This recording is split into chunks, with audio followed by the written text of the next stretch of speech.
Hello, and thank you for joining us for today's message. I'm Eric, the lead pastor of South Mountain Community Church. Thank you for taking just a bit of your time to be with us today. We exist for one reason, and that's to help as many people as possible take their next step towards becoming fully devoted and fully delighted followers of Jesus Christ. And I know that for so many people, church and even religion can be messy and oh so complicated, but it doesn't have to be that way. Here you can belong before you believe. So our hope is that your first visit with us is enjoyable, meaningful, and unlike the church experiences of your past. We also think that the best way to experience delight is with others in person. So SMCC is about more than just a Sunday sermon. We have 5 locations for you to choose from where you can connect with people in authentic community. We want every message you hear to engage your head, your heart, and your hands for a life of full delight. So with all of that in mind, enjoy today's message. All right, we'll go ahead and bring it in. Let's bring it back together. For those of you I haven't met, my name's Trevor, and good bit of emotions this morning, right? We've got baptisms we're celebrating, so kind of a high note, a peak emotionally, and then also some staff transitions, some people moving on who've been here for a long time and served in really significant ways. So kind of a mixture of emotions this morning that I think is worth acknowledging. And in light of that, what I want to say, I want to talk from the subject of careless trust this morning, of careless trust. And so in light of that, if it's your first time here, if you're brand new, never been here before, I just want to say thank you for trusting us enough to kind of cross the threshold, make your way on in here, and just spend a chunk of your morning with us. I know that depending on where you're at, it might seem like a small thing to come check out a new church. Maybe it is not a small thing at all. Maybe it's a significant thing, a scary thing, and not an easy next step to take. So I just want to acknowledge that and say thank you for trusting us with a little bit of your time this morning. And at the same time, if you're not new, if you've been here for a long time, for a good stretch of time, then that means you've been here through highs and lows, much like what we have this morning, where there are moments of celebration and moments of heaviness that are happening within any community. And so thank you for trusting us to be really the community of faith that you call home. That's not something that we take lightly. And so just want to thank you for that this morning. Now, with that, I want to tell you a little bit of a story of a concert that I went to back in the day, back in my early 20s. And the story goes like this. Back in that season of my life, music was something that I really enjoyed a lot leading up to it, but I didn't have the chance to go to many concerts of the bands that I liked because many of the band members were no longer alive. And so I just had this stretch where I liked a lot of older bands. And then coming out of that, I found some new bands that I really liked that were still alive, still playing, still touring. And so I had the chance to go see one of them in concert. That is still to this day a band that I really cherish. So the band was Switchfoot. The concert was back when I was living in the Midwest, so it was in the Majestic Theater, downtown Madison, Wisconsin, this old school kind of theater, this cinema that had been transformed into a concert venue. And it was so much fun that when the main band came out, all right, the band leader, the band singer at a certain point, he kind of introduces the rest of the band members as his best friends in the world. They're interacting with each other, having so much fun, and they created such a good experience for everyone who was there, so much so that it became really clear that they weren't there really to get anything from us other than the money that we paid for the tickets, but really it was a way that they served, a way that they created an experience that added value to other people's lives, and that made it such an enjoyable thing. And I cannot stress how much of a contrast that was with the band that warmed us up, the warm-up band. Because when I found out who was playing for the warm-up band, I was actually pretty excited because I knew the band, and I think you could say I was more than a fan on the basis of this, that their hit song actually had some real estate on my MySpace page for a season. So I was into them, and then coming into the concert, they come on out, and in every song, the lead singer is playing and he's singing and he's doing his thing. Never once does he even look at another band member, never interacts with them, never introduces them. You don't learn anyone else's name. But in between every song, he goes on these extended monologues that are entirely about himself. It got to be so awkward that when I walked away from the concert, there was only one of those bands that I still wanted to have anything to do with my MySpace. MySpace was done at that point, it was over. But there was only one that I wanted to listen to more. And I think what was underneath that is the idea that a person's why matters, that a person's motivation matters. And one of the things that felt so clear with the opening band is that it felt like he was there not to serve us or to create an experience for everyone who was there, but he was there essentially to prop himself up with us, that as he got our attention, as he got our praise, that was something that made him feel better about himself, and that was the part that we played in the equation, and something about it just felt so cringy in a sense. And I think that in some ways demonstrates something that is so important to the idea of trust. Because today, we're continuing our series called Trust Issues, where we are breaking down really the components of trust. And one of the things we talked about last week is that there are 5 parts to trust. We open up with the first one, which is understanding, and then after that, there are 4 more. And today, intent or motivation is the second one that we're looking at. And the reason this matters is because trust matters. I think one of the things every one of us can know and recognize is that trust is so central to all of life and relationships. Because if we can't trust, then that means we don't have the ability to actually be at ease within our relationships with God, with others, or even within a church. That if we have the inability to trust, that means we don't have the ability to be at peace, to be at ease, to be relaxed, to, in a sense, to be careless within our relationships. And what that inability pushes us into is a way of life that is stressed, that is tense, that is incredibly anxious. Because we have the inability to be at peace, which is what comes with trusting. And yet at the same time, if we have that inability, it's likely because we placed trust in someone or something at some point and everything went horribly wrong. And so the goal for this series is that in breaking down trust and understanding and working it through these categories of God, others, and church, we can have an understanding of when it's worth placing trust in others and when it is not. And so I want to continue that conversation today, but at the same time, I got to let you know that we actually have more than one objective together this morning, that there's 2 things that I'd like us to do together. And so the second one is to continue the conversation around trust and to move into intent and motivation and to talk about how that plays out within our lives and our relationships. But before that, we actually have another task, another objective that I'd like us to kind of break down together. And it has to do with this tension. That's almost like a prequel to our series altogether. That maybe you're feeling this, maybe you're not, but the question would be, if trust is so central to life and relationships, then why don't I see it more within the biblical writings?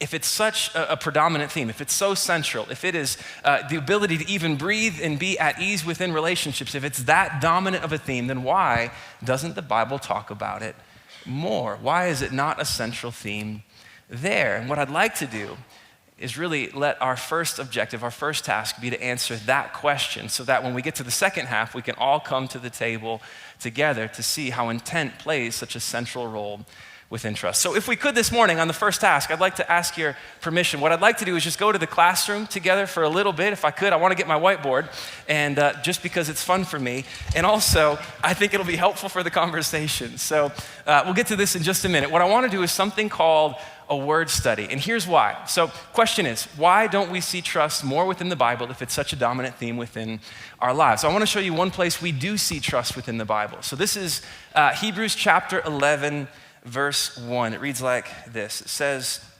"Now faith is confidence in what we hope for and assurance about what we do not see." Now, you might be saying to yourself, well, why did you quote that verse? Why did you read that one? Trust isn't even in there, right? Well, it is actually. We just have to dig a little bit deeper. So what I want to do this morning is something called a word study, a 3-step process that we can use to understand a biblical passage, really to understand anything, but it's especially important when it comes to understanding the Bible. So we're in the classroom for this. We've got our whiteboard. A word study is what we're going to do. And the first step in a word study is identifying the word that you're going to study.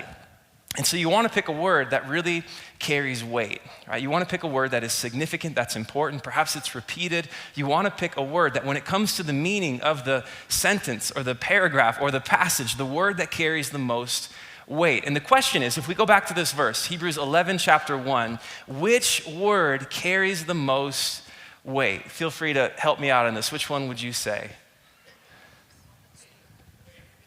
Faith. Yeah, I know. We bolded it. It makes it a little easier. So the truth is, there's other words too that would be worth looking into, like confidence and hope and assurance. All of those are valuable and valid words to look into. But today, we're going to look at faith. So that's our word for today that we're going to study. So 3-step process. We've already checked the first one off together. So faith is our word. Now the second step is this, to discover the original word's range of meaning. Discover the original word's range of meaning. And the language here is intentional. So the biblical writings actually weren't originally created within English, but they were written in other languages, primarily in Greek and in Hebrew, and then some portions in Aramaic. So when it comes to this passage, the New Testament was written in the Greek language in the first century. So what we find is that if we're going to study this word faith, we have to actually understand the word that was translated into it. Because the original author who wrote the letter Hebrews, he didn't write faith, he wrote another word that was brought into this. And so what's important to do is to gain an understanding of that particular word. But before we do that, I think what I want to do is first kind of demonstrate the process of what this often looks like in our lives and why doing the process in another way is actually so worthwhile. So to discover the original word's range of meaning, that's the second step. But I think oftentimes we end up inserting another second step, an alternative second step into our process when we're reading our Bibles. And I think it can look like this, that instead of going back to that original word, a lot of times we just hang out with the English. And so let's just say, hypothetically speaking, you're reading on your phone or whatever, or your Bible, you're reading through Hebrews 11:1, and you get to that passage, you're like, I wonder what faith means here. Seems like a word that carries a lot of meaning, a lot of weight. If I dive down into this word, I think it'll help my understanding of this passage. And so you say to yourself, well, what are all of the meanings that faith has? And so let me just throw this up on the screen. These are different meanings of the word faith. Now, I want to be clear here that these are not biblical definitions of the word faith. And so if there is a point in today where you're going to snap a pic and throw it up on Instagram, this is not the slide to do that with. I want to make that clear. But these are a compilation of what I've found using an actual dictionary and then just what I have found from my experience with 21st century Utah English, which is its own category. And so with that, what I would say is these are different ways that I have heard people using the word faith, that we use the word faith. And so with that, first one, a feeling that fosters belief in something. If I think about this, and if I have a feeling that occurs while I'm thinking about this, considering its validity, considering its truth or certainty, then that feeling, which is faith, lets me know that this is true. So that's one way of understanding the word faith. Again, not a biblical way, but it is a way that the word is used in English. Another one would be a force that enables one to access God's power. That the more faith I have, the more I'm able to access God's power for my life, for my relationships, for my job opportunities, for my bank account, right? And the less faith I have, the less I'm able to access God's power for these areas of my life. Again, not a biblical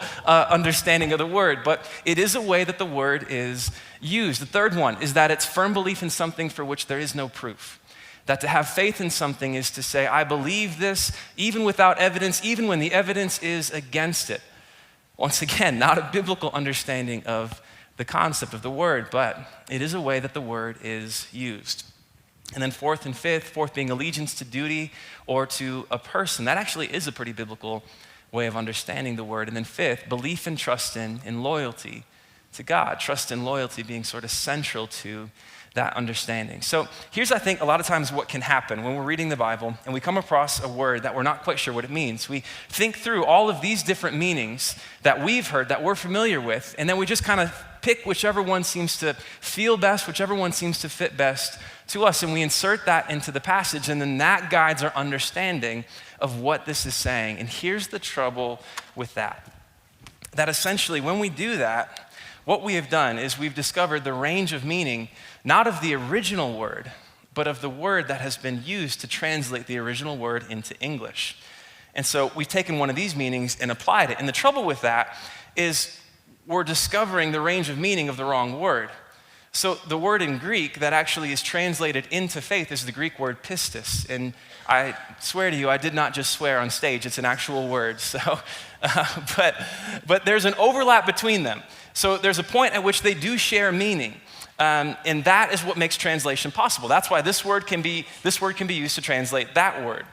But they also each carry meanings that the other could never possibly have. That faith has meanings that pistis could never actually mean. And the trouble is, when we take one of these, like faith is firm belief in something without proof, without evidence, or we say that it's basically what enables me to access God's power, or it's a feeling that gives me a sense of certainty about something. When we take that and insert that into the passage, we're inserting a meaning into it that the original word never could have possibly meant. And in doing so, we end up butchering the passage, murdering its meaning, and walking away with a completely different understanding that never would have even been possible in the original language.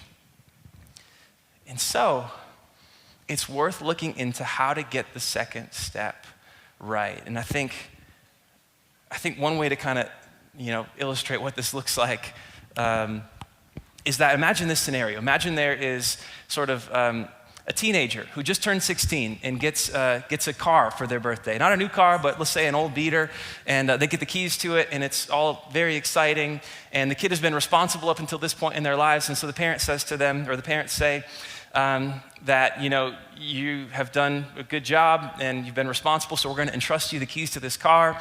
And the kid says, hey, can I go out with my friends? I want to go hang out. And they say, yeah, that's fine, but we're going to give you a curfew, so you got to be back at this time. And confession, I don't have kids old enough to know what curfew time makes sense, and I'm not young enough to remember what my curfews were, but so we'll say 11:30 p.m.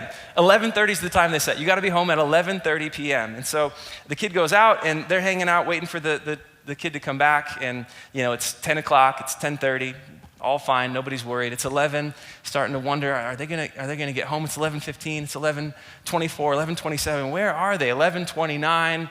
It's 11:30, 11:35.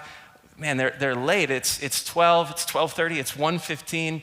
At 2:30 in the morning, finally, the front door creaks open quietly and they walk in.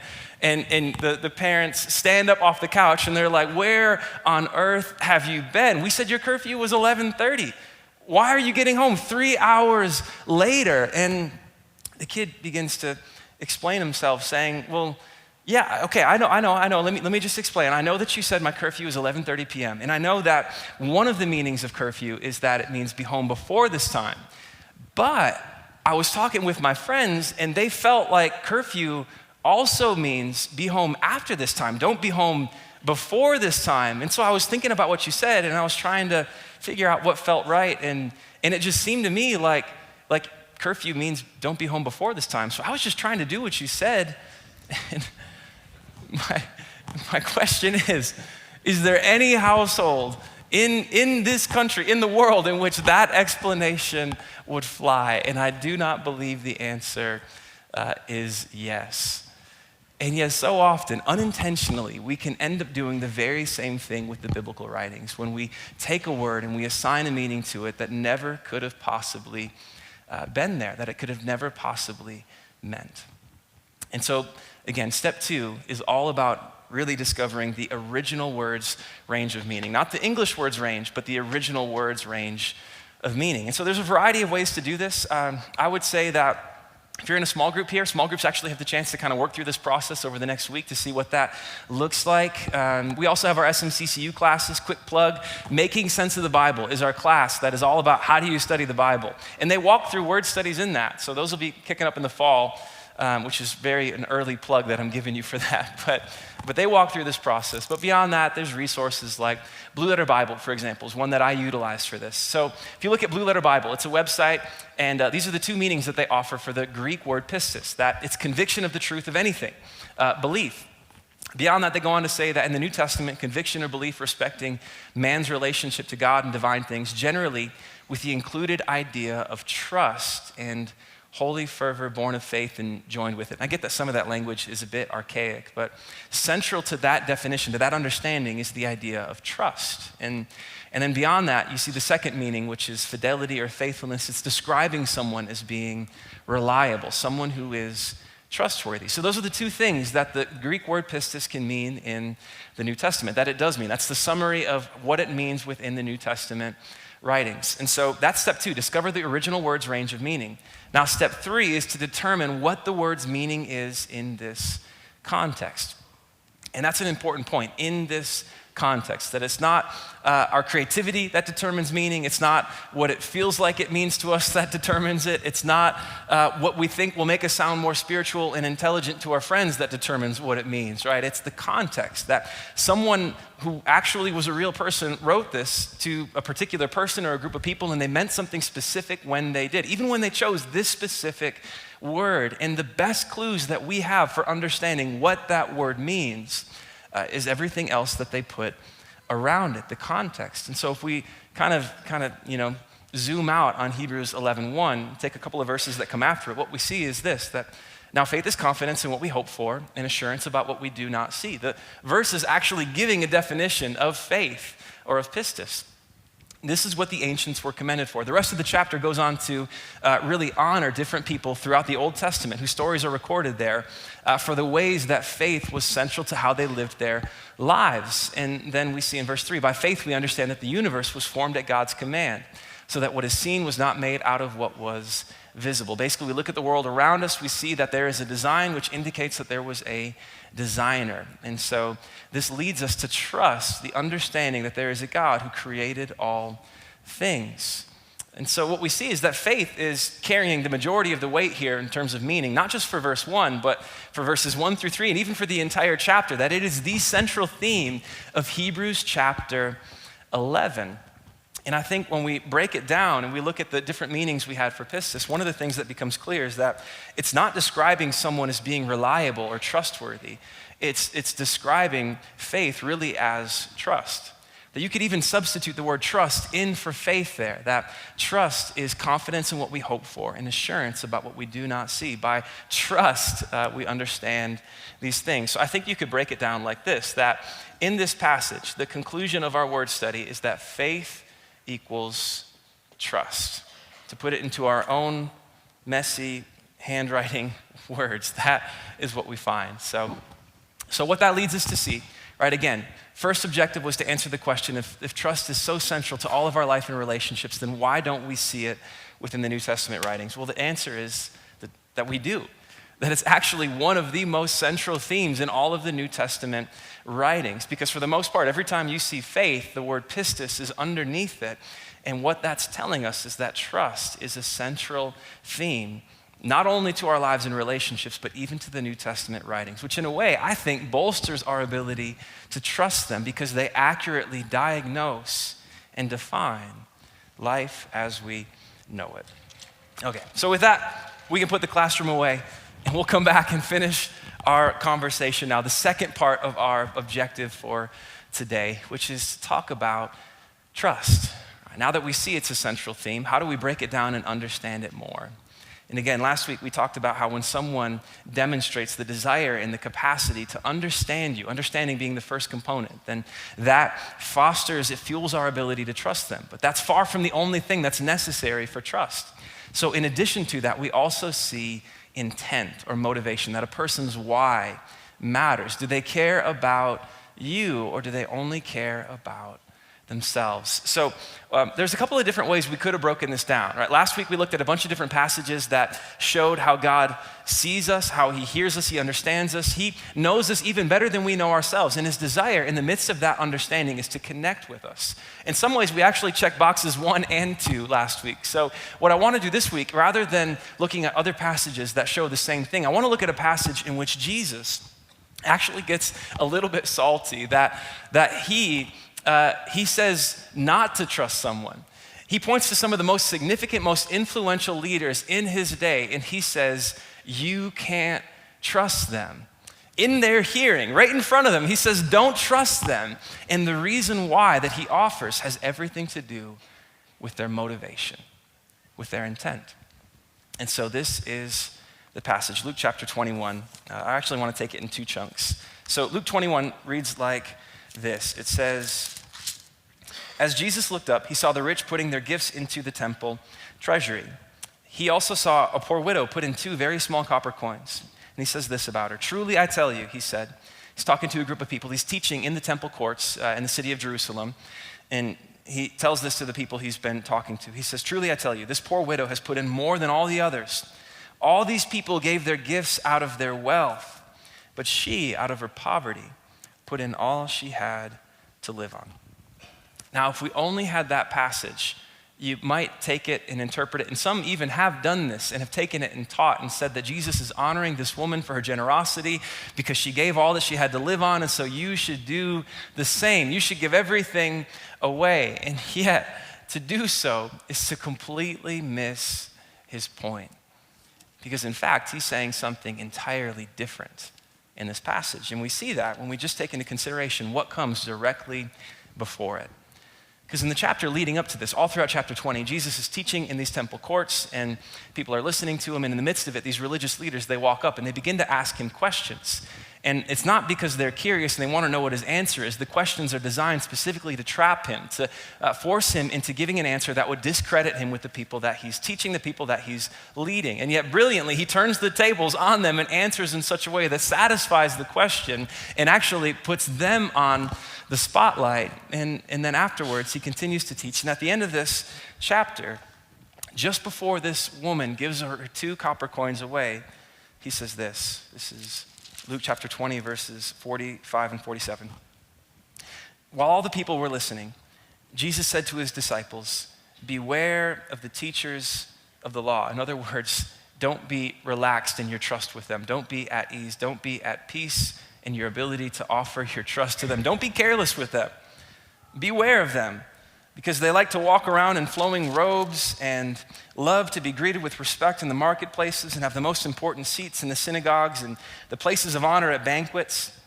They devour widows' houses and for a show make lengthy prayers. These men will be punished most severely. He says this right before this woman walks up to the temple treasury, offers 2 copper coins, and he says that she gave all that she had to live on. He calls out these religious leaders specifically because they are placing a religious burden upon her back to give in such a way that she gives even what she has to live on. He says, "You're devouring widows' households, and so you are not worth trusting."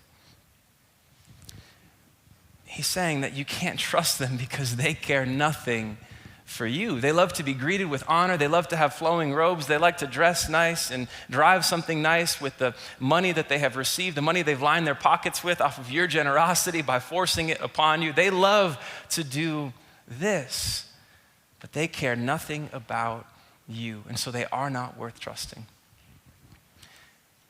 And I think the unfortunate thing about this is that it's not an isolated incident. But unfortunately, I would bet that there are many of us within this room who've actually experienced the same thing, either with an organization, perhaps a religious community, something that you gave so much of yourself to, so much of your life to, so much of your time and your energy and your attention and even your finances to, that you invested in it in so many ways because you were placing your trust in it, only to find that in the end, it never really cared about you. And an experience like that often leaves us burned, where on the other side, it's not easy to trust again. And I think the unfortunate thing is that has really the tendency to not only impact our ability to trust a church or a community of faith, but even the ability to trust God, that relationship can get messed up as well, that it becomes collateral damage in the midst of this process. And so I think with that in mind, it's worth walking through this particular theme of intent and motivation, that it's worth taking it into consideration whether or not we offer someone or something our trust. But what I want to do now is take this theme and just walk through our 3 different categories together as we kind of come close to the end here. So with God, with others, and with church. So with God, I think one of the things that can help us, and this can get confusing on the other side of being burned, there's so much to sift through and to sort through, and I think one of the things that can be so helpful in the midst of the unsteadiness is to remind ourselves of who God is, who God has described himself to be, what God's character is. And one of the things we know from the biblical writings is that love is the motivation behind all of God's intentions. For example, when God spoke all things into existence, love was the motivation. When God crafted the first human and breathed life into his lungs, giving us life, love was the motivation. When God commanded us to live within the boundaries of our design, not to take something from us, but to give something to us, love was the motivation. And when God extended mercy and compassion, even on the other side of our rebellion and our rejection of him, love was the motivation. And when Jesus stepped into time, bonding our humanity to his own divine nature so that he could pay the price for our redemption with his life, you can be sure that love was the motivation. Because God is love. And one of the things we find is that love is never careless. Carelessness loses trust because it shows that a person is only for themselves, that they're not for you or about you, and yet love always cares. And because God is love, one of the things we can know, that you can know, is that God's concern for you surpasses even that of yours for yourself.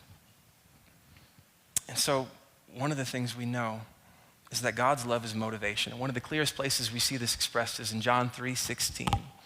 Where it says, for God so loved the world, that love was the motivation, as he gave his one and only son, that whoever believes in him shall not perish, but have eternal life. And if I could real quick, notice whoever believes in him. If you were to do a word study on that, you'd find that it's actually the Greek word pistuo, which is the verb form of the word pistis, right? Pistis is the noun, pistuo is the verb, that it's the same word, the same concept. And so, once again, we see trust central. Whoever believes in him, whoever trusts that Jesus is who he said he is, that he did what he said he would do, that he lived, that he died, that he rose again, and then trusts in a sense that our lives are lived out in a sense that is in response to those truths. Okay, so with God, love is the motivation behind all of God's intentions. And when we've been burned, one of the most helpful things to do is to remind ourselves of who God is. With others, people who demonstrate your value to them by factoring you into their decisions demonstrate a key component of trustworthiness. And this matters depending on the degree of proximity a person has to you. So for example, when it comes to my barista, I don't need them to factor me into every decision they make. What car they buy, where they live, I don't care. I don't really need to know. But when I'm ordering my coffee, I want them to factor my desire into what they make for me. So if I order an Americano with cream, I don't want a cortado, right? But that's because there's not a high degree of proximity. But the higher the degree of proximity a person has, the more significance this takes on. So, for example, marriage is one. Another one would be a business partner that you enter into a business relationship with. If you enter into a relationship with someone like that you can't trust to factor your well-being into their decisions, that you can't trust how they use their time, you can't trust how they use the finances, that you can't trust the way that they go about their lives, the decisions that they make, if you can't trust them to factor your well-being into their decisions, that puts you in an incredibly difficult position.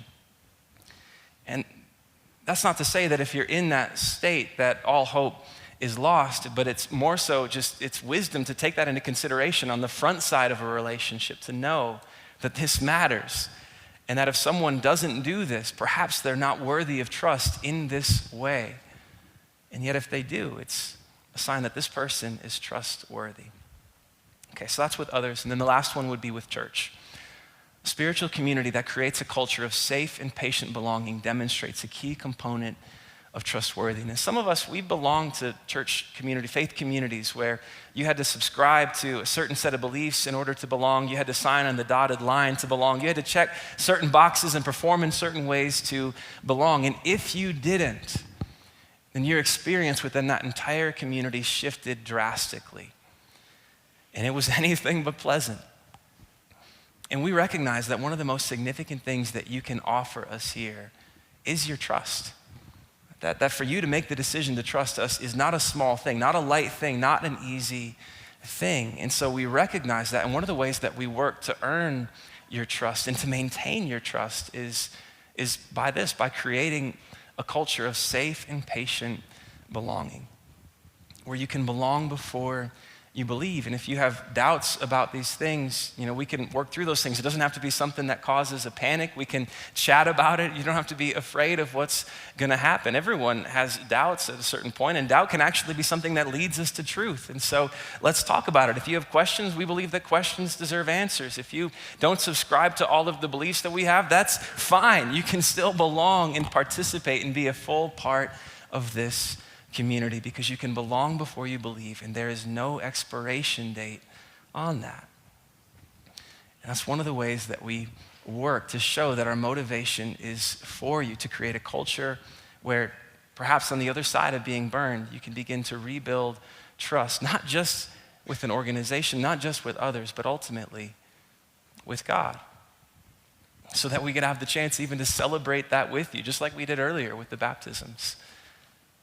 But I think at the end of the day, the bottom line is that trust builders are for others, not just themselves. And over the course of time, people have a way of showing you, organizations have a way of showing you what they are for. And our hope is that one of the things that would be demonstrated so clearly here is that we are for you. Not just so that your trust can be fostered with us, but ultimately so that you can know the joy and the peace that comes with being in the trusting relationship that Jesus invites us into, so that you can be at peace, be at ease, and be relaxed with God. Would you pray with me?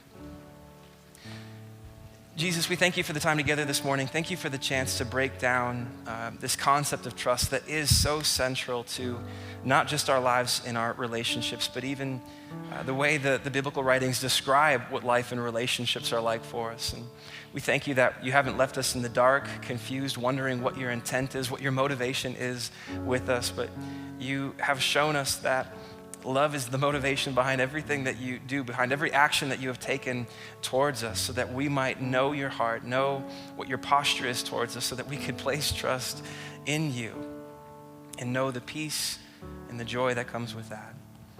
And so would you help us to know you more, so that we might know the peace that you offer in increasing measure across this life. In your name, amen.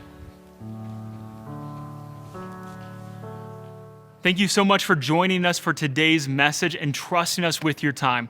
If you'd like to connect with one of our pastors or staff, you can easily do that by visiting smccutah.org/connect. When you fill out that quick form, they will get back to you within a few days and be able to connect with you. As well, if you'd like to know more about taking a next step at SMCC, you can easily look at what next steps we have by visiting smccutah.org/nextsteps. And lastly, if you found today's message both hopeful and helpful, I would encourage you to do maybe one of two things. First, you can share this message with someone that would find it helpful. And you can also choose to partner with us financially so that more people can see messages like this. You can find more information on what that looks like by visiting smccutah.org/give. Again, thank you for joining us today, and I hope to see you at one of our locations soon.